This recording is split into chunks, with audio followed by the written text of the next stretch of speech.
వాళ్ళు gynaecologist side ఎక్కువ interest చూపుతారు కదా, మీరు హెపటాలజిస్ట్ గ్యాస్ట్రో సైడ్ ఎందుకు రావచ్చు? ఆయన Guinness book of world record holder. ఆయన 5-day-old బేబీ మీద లివర్ ట్రాన్స్ప్లాంటేషన్ చేశారు.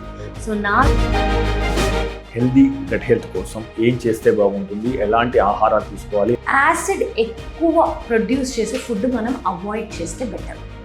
సో అసిడిక్ ఫుడ్ అని ఉంటాయి. ఇప్పుడు మనం న్యాచురల్గా చాలామంది షుగర్ ఫ్రీ అని రాస్తారు, గ్లూటెన్ ఫ్రీ అని రాస్తారు, కానీ మీరు లేబుల్స్ చూడాలి. పైన రాసేది వేరు, లేబుల్స్లో ఉండేది వేరు. లేబుల్స్లో మీరు చూడాల్సింది ఏంటంటే కొంతమంది పాలు అనేది ఆరోగ్యానికి మంచి చేస్తుందని, కొంతమంది రాత్రిపూట అసలు పాలు వాడడం నిషేధించాలి అని చెప్పేసి అంటున్నారు. ఒక పాప పుట్టంగానే 2 ఏళ్ల వయసు వచ్చిన తర్వాత ఎవరికి పాలు అనేది అవసరం లేదు.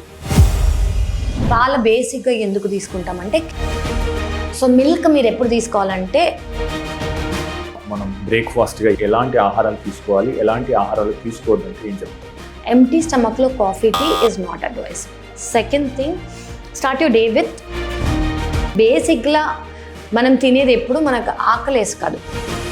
సో బ్రేక్ఫాస్ట్ కొంతమంది స్కిప్ చేయడం వల్ల అల్సర్ బారిన పడుతున్నారు. బ్రేక్ఫాస్ట్ లేకుండా డైరెక్ట్గా ఇది తినేటప్పుడు what are the causes of ulcers అంటే గ్యాస్ట్రిక్ సమస్యలకి మూలం ఎక్కడ? ఎందుకంటే ఈ మధ్య చాలా పెరుగుతున్నాయి కదా.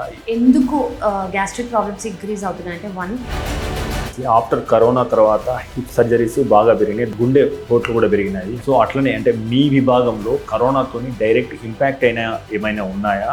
డైరెక్ట్ కరోనా వల్ల గట్ బ్యాక్టీరియాలో, సో బేసిక్లీ మన గట్లో ఇది ఈ వైరస్ చేసింది అన్నట్టు. ఈ మధ్య చాలా మంది మహిళల్లో ఐరన్ లోపం వస్తుంది. యాక్చువల్గా పాల పదార్థాలు ఐరన్ అబ్జర్వ్ కావడానికి వ్యతిరేకంగా పనిచేస్తాయని చెప్పేసి అంటున్నారు. So is it true and why? It is true అండి. ఫస్ట్ ఆఫ్ ఆల్ మహిళలకి ఐరన్ అనేది తక్కువ ఉంది అంటే ఫస్ట్ కొంతమంది ప్రోబయాటిక్స్ను ఆన్ ద కౌంటర్ కూడా తీసుకుని వాడుతున్నారు. So is it good or మీరు ఏం సజెస్ట్ చేస్తారు? ప్రోబయాటిక్స్ ఆన్ ద కౌంటర్ ఊరికే తీసుకోవటం it is not harmful, but వారానికి ఒక పెగ్గు లేదా డైలీ ఒక పెగ్గు తీసుకుంటే బాగుంటుందని, కొంతమంది వైన్ తాగితే చర్మం బాగుంటుంది అని చెప్పేసి. ఆల్కహాల్ అనేది తీసుకోకపోవటం is better, is the best. Okay, but alcohol వల్ల హెల్త్ బెనిఫిట్స్ లేవండి. వైన్లో ఓకే రెస్వెరాట్రాల్ అని ఒక ప్రోడక్ట్ ఉంటుందన్నమాట.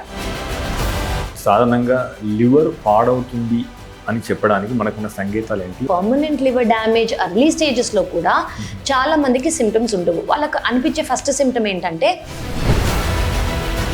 లివర్ ట్రాన్స్ప్లాంట్ అయిన తర్వాత ఈ రోగి శరీరంలో అది ఫారెన్ బాడీలా వస్తుంది కదా. సో అది మళ్ళీ తిరిగి పూర్తి సొంత బాడీ అవయవంగా పనిచేయడానికి ఎలాంటి జరుగుతుంది? వెరీ గుడ్ క్వశ్చన్ అండి. కొత్త ఆర్గన్ వచ్చింది అనుకోండి బాడీకి, liver, this is not mine అని ఇమ్యూనిటీ బయటకు పంపించేయడానికి ట్రై చేస్తుంది.